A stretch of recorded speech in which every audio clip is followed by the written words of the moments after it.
century na wati ni din enyo no a na nana ya mponsan su din no nana ya mponsan kra de oye out of it na in century kra wati ni din se oba be Kumasi Asante Kotoko CEO TNA Chief Executive Officer of Kumasi Asante Kotoko.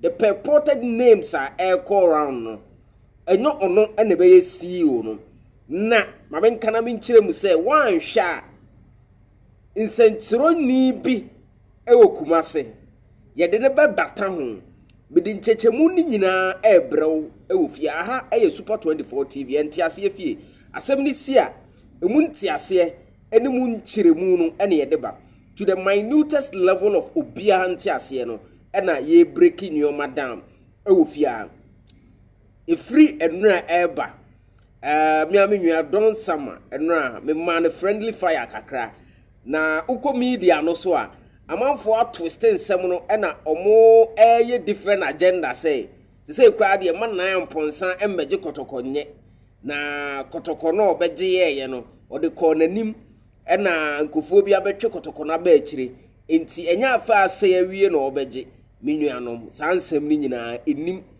The actual truth is that nana mponsan enya adwuma na obesa abeye na ode right ne wrongs me pa to what I say na emom no sese no adwuma no level na akoduru no it is out of nana mponsan and it is also out of insentroni na otiti ni din say insentroni we ni ede ma no insentroni no wati ni din no ono nso nipa bebre a raise objection say yempe so no pa dia ene yenkofa different hand eye new to the terrain emra na Kumasi Asante Kotoko mpanyifo no enkomodiem ene cross engagement o maye no o mako settle on papa bia eba business idea ye kase yenko grab deals a untimi no kra na one obi ene eba abaye adwuma no mede nchiremu no ebre ofia but unsubscribe ya wadaroma no wa hit the red subscribe button no so no wa ba no so na build it together information dey bi wo wiase enya to open asem no se yede mu nchiremu no ebra mamena enne media minim se nipa dome pa but enna me di me birthday no na mahu se nipa no dome too much me WhatsApp no friend no pa video osanka no pa na me but me phone no entimi rest call messages bebre me do biase e aseda nko a na me dey mu bia ene 22nd of April ena yawo the blog man inti aseda nko a medamase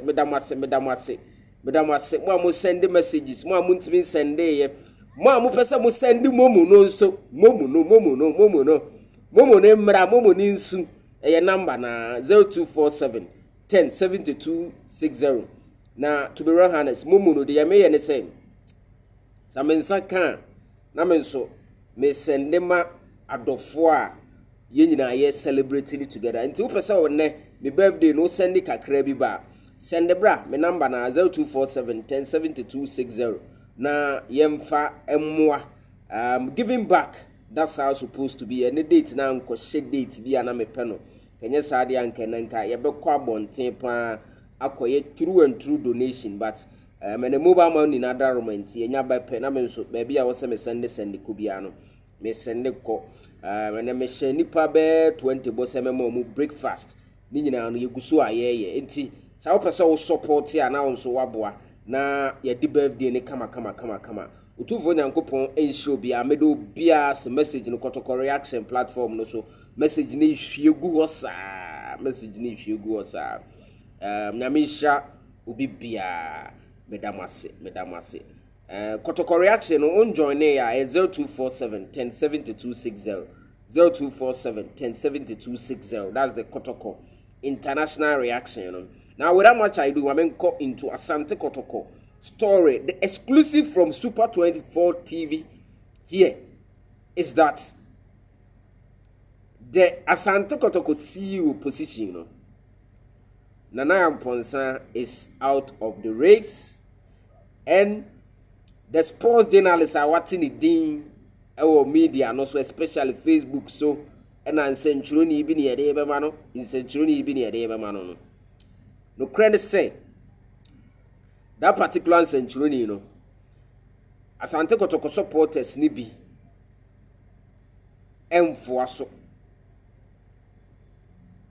Asante Kotoko ebinom o ewiase enyo nipa nyina na bɛpɛ wasɛm enti saa nipa koro no supporters ni bi ɛmfoa no so sɛ ɔmra eti Kotoko management no anase Kotoko management ebe form no ontimi mbeye the face of Kumasi Asante Kotoko management no sa obeye the face of Kumasi Asante Kotoko management na no kre sema me matia mpanyifo decide say eno nso omo nye ne saa ne say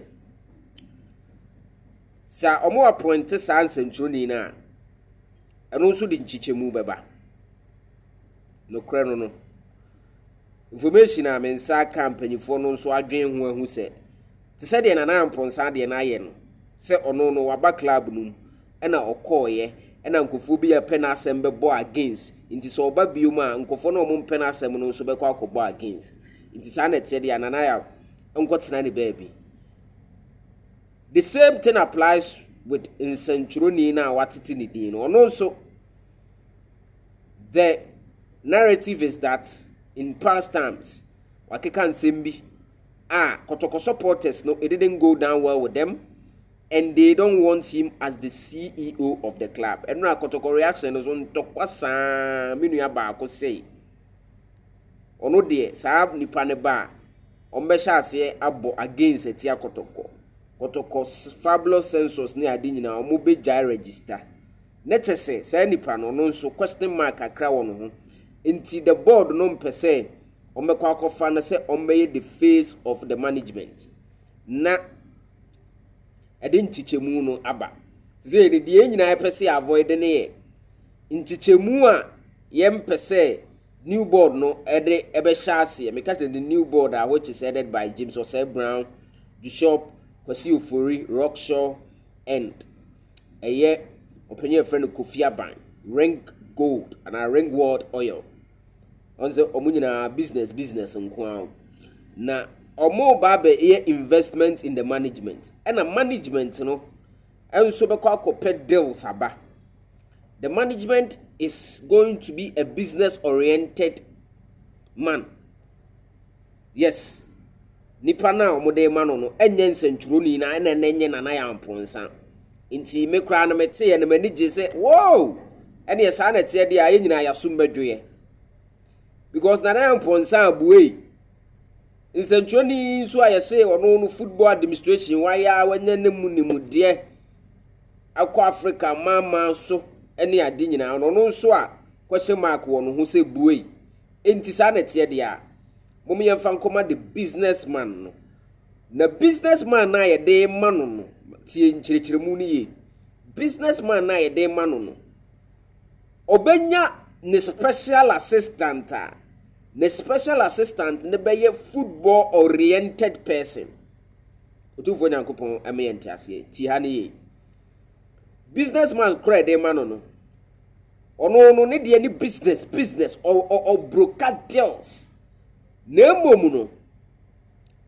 ono is going to be assisted by obia onim football, obia onim the politics, obia onim the ecosystem, obia onim the technicalities about football management and the football ecosystem in Ghana. Now I'm saying wow, let us say a command Sara a win-win situation for Asante Kotoko. Kotoko benya obi oye football oriented. Na Kotoko asenya obia obeje big deals, obe broker big deals. On the corporate world no, Asante Kotoko is going to be represented very well. Zora bechono. Enti omocheche direction na ekoro mu maame no. And I'm saying no. Asem we dey ni kwansa metena so kopem se be babon. Nti o se be bete ho manipa. Na adasa ehunu de eba no ni eyi ya adwen free nchichemu ne saa mese na nu ya eba se na ya mponsa na eba na nu ya eba se nsentwoni ni na eba no Eja the street no musa. We se me mpano, we se me pano. But some of us know the obebe biano. We are ready to offer our full support to that individual who is coming. Na mami sendi konkonsa kakra enchiro. Bia tieniye super. Business person na urban, business oriented person na urban. Bia no wafa insentro ni bi e Kumase. Ono no oti football na se. No de na ye special assistant.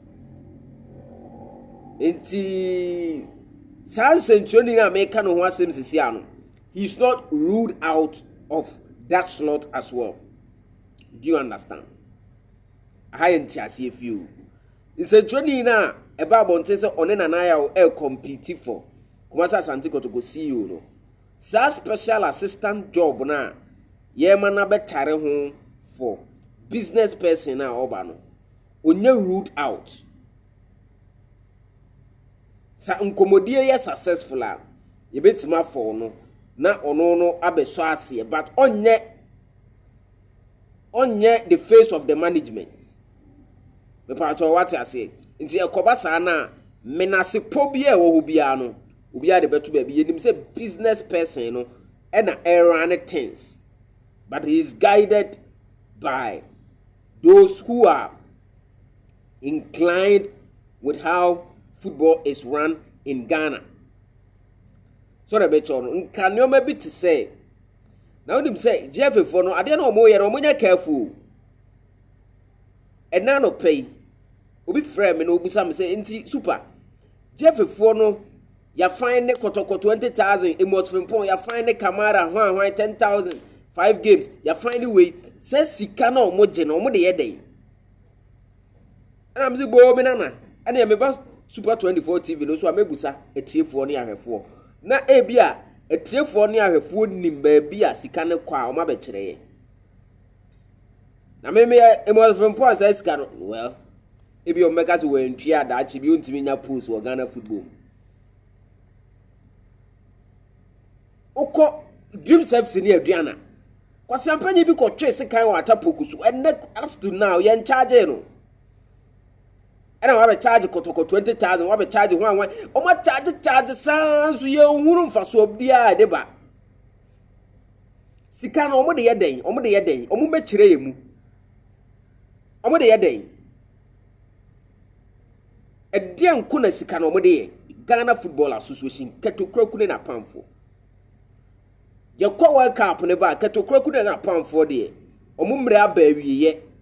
Se Kotoko akose samra no one ne escofo ne say obetima akotetem Kotoko ba 2019 into 2023 and almost akoto aba second term into 2027 another 4 years 24 25 26 27 na 4 years asaso na fe no sa say o makọ ne third term so obetima akọ but ombeka so obekọ but ade no hwa obesa akọ na wasa akọ third term with the way Ghana football see sinky. Sika we omo de yeden. Wo de yemfa nto ne yenka Kotoko nsem. Enu ntina e wo se Kotoko nya a very strong management. Say no nkomodie na yetu say Kotoko management na oba no. Isi da say one GF no intwinyoma mfa no so. Ana say GFA nisu chire shega omusu be chire shegi. The GFA shouldn't trample on Asante Kotoko.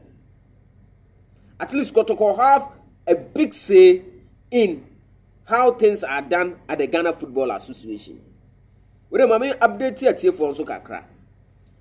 No, I think Master Paul was Senegal send me WhatsApp say. Enti still na kwasi apia. Odaso esku no so ana. Kwasi apia no de koba ne say won say ye bebo AFCON qualifiers no na Ghana ni Sudan e group inti Ghana ni Sudan group na no mo no e na kwasi apia November num no otro say temporarily was suspending a membership as the ESCO member of the Ghana Football Association. enti saa mmere ne de o suspend enti ye ne Sudan for no ball home and away ni wie no and Ghana enti man qualify no automatically the member as ESCO member no has been reinstated enti me no ka say still na kwasi apia o take sapedem bi e be koso bia o GF no e ka ho but kwasi apia is not going to be Asante Kotoko position biom because at the end of the season no Kotoko IMC no mujubedi abawie enti kwasi apia ni Kotoko biom but still na o ye ESCO member enti nchechemu kakra wo hono no enti the next Kotoko management na eba no also munya a fair share of representative at the Ghana Football Association including the presidency no kra no I was a Kotoko Ghana football running na o Ghana Premier League na ye bona GF president ni team Dreams FC for president na ye Ghana Football Association president are Kotoko de ye see you and say ye be ye president a echiri ana so mo say ye association it's association clubs ni na akoto aba ni ye president enti I'm taxing the new Asante Kotoko management which is coming is that they should find a very strong seat at the Ghana Football Association. So the bear some fubiano entimi enkoso enti Asante Kotoko any other class Kotoko no bar house in a bar they fight for other class but Dreams FC president Kotoko your president just imagine otu fo nyankopon emeyanti ase enti serious Kotoko new CEO no ho asem na me de buy in this particular video me information bi a mensa eka awie ya me gather facts na nwumre me de hu latest ebebrew ewo efiase once again a business person now he's going to be assisted by a football inclined person asem no eno ano no me do bia say for the birthday wish otu fo nyankopon hira mo